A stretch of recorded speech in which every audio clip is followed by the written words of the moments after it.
ಕರ್ನಾಟಕ ರಾಜ್ಯದಲ್ಲಿ ಎರಡನೇ ಮತ್ತು ಕೊನೆ ಹಂತದ ಮತದಾನ 14 ಕ್ಷೇತ್ರಗಳಿಗೆ ಮೇ 7ನೇ ತಾರೀಕು ಇವತ್ತೇನು ಮತದಾನ ಆಗ್ತಾ ಇದೆ.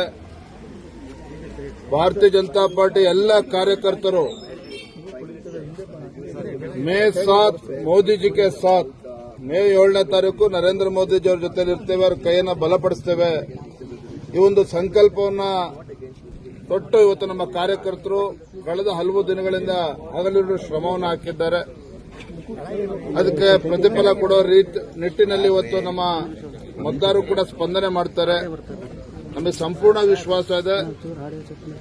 ಕಳೆದ ಬಾರಿ ನಾವು 25 ಕ್ಷೇತ್ರಗಳಲ್ಲಿ ನಾವು ಗೆದ್ದಿದ್ವಿ, ಭಾರತೀಯ ಜನತಾ ಪಾರ್ಟಿ ಗೆದ್ದಿತ್ತು.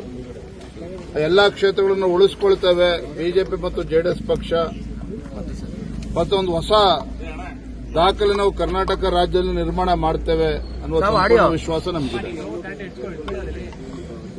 ಯಾವುದೇ ಕ್ಷೇತ್ರಕ್ಕೆ ಹೋದರೂ ಸಹ ಮತದಾರರ ಒಲವು ಇತ್ತು ಭಾರತೀಯ ಜನತಾ ಪಾರ್ಟಿ, ನರೇಂದ್ರ ಮೋದಿಜಿ.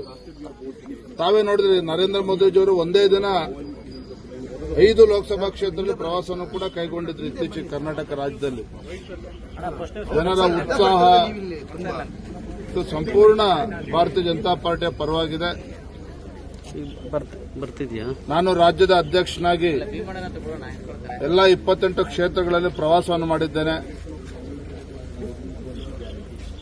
ಫಲಿತಾಂಶ ಭಾರತೀಯ ಜನತಾ ಪಾರ್ಟಿ ಪರವಾಗಿ ಬರ್ತದೆ, ನರೇಂದ್ರ ಮೋದಿಜಿ ಅವರ ಪರವಾಗಿ ಬರ್ತದೆ.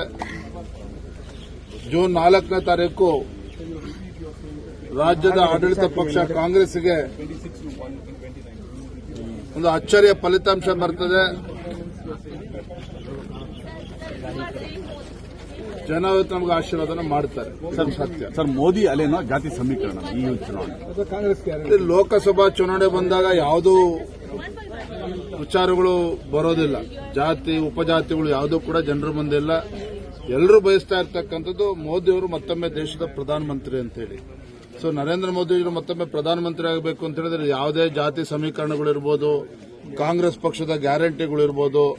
ಕಾಂಗ್ರೆಸ್ ಗ್ಯಾರಂಟಿಗಿಂತ ನರೇಂದ್ರ ಮೋದಿಜಿಯವರ ಗ್ಯಾರಂಟಿ ಕಳೆದ 10 ವರ್ಷದಲ್ಲಿ ಏನು ಮೋದಿಜಿಯವರು ಕಾರ್ಯಕ್ರಮಗಳನ್ನು ಜನರಿಗೆ ತಲುಪಿಸಿದ್ದಾರೆ, ಯೋಜನೆಗಳು ಏನು ಜನರಿಗೆ ತಲುಪಿದೆ, ಇದರ ಪರಿಣಾಮ ಇವತ್ತು ನಮಗೆ ಭಾರತೀಯ ಜನತಾ ಪಾರ್ಟಿಗೆ ವಾತಾವರಣ ಪೂರ್ವಕವಾಗಿದೆ. ಸರ್, ಈ ಫಲಿತಾಂಶ ರಾಜ್ಯ ಸರ್ಕಾರದ ಆಡಳಿತದ ಮೇಲೆ ಏನಾದ್ರು ಇಂಪ್ಯಾಕ್ಟ್ ಆಗ್ತದ ಅಂತ ಫಲಿತಾಂಶ ಲೋಕಸಭೆ ಚುನಾವಣಾ ಫಲಿತಾಂಶ ಬಂದ್ಮೇಲೆ ಹೇಳ್ತೇನೆ. ಅದರ ಒಂದಂತೂ ಸತ್ಯ, ಇದರ ಫಲಿತಾಂಶ ಡಿ.ಕೆ. ಶಿವಕುಮಾರ್ ಮೇಲೂ ಆಗ್ತದೆ, ಇದರ ಫಲಿತಾಂಶದ ಪರಿಣಾಮ ಸಿದ್ದರಾಮಯ್ಯ ಮೇಲೂ ಕೂಡ ಆಗ್ತದೆ. ಸರ್, ಚುನಾವಣೆಗಿಂತ ಮುಂಚೆ ಸರ್ಕಾರನೇ ಇರುವುದಿಲ್ಲ ಈ ಚುನಾವಣೆಯ ಬಳಿಕ ಅಂತ ಹೇಳ್ತೀವಿ. ಚುನಾವಣೆ ನೋಡಿ, ಕಾಂಗ್ರೆಸ್ನವರು ತಮ್ಮ ಗ್ಯಾರಂಟಿ ಮೇಲೆ 20ಕ್ಕೂ ಹೆಚ್ಚು ಕ್ಷೇತ್ರಗಳನ್ನ ಗೆಲ್ತೇವೆ, ಲೋಕಸಭಾ ಕ್ಷೇತ್ರಗಳನ್ನು ಗೆಲ್ತೇವೆ ಅನ್ನೋ ಭ್ರಮೆನಲ್ಲಿದ್ದಾರೆ.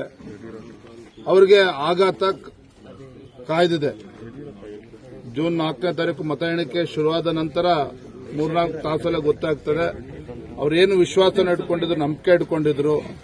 ಜನರ ಕಾಂಗ್ರೆಸ್ಸಿನ ತಾತ್ಕಾಲಿಕ ಗ್ಯಾರಂಟಿಗಿಂತ ಮೋದಿಜಿಯವರ ಗ್ಯಾರಂಟಿ ಬಗ್ಗೆ ವಿಶ್ವಾಸ ಇಟ್ಕೊಂಡಿದ್ದಾರೆ ಅಂತ ಹೇಳಿ ನಾವು ಪ್ರತಿನಿತ್ಯ ಹೇಳ್ತಾ ಇದ್ವಿ.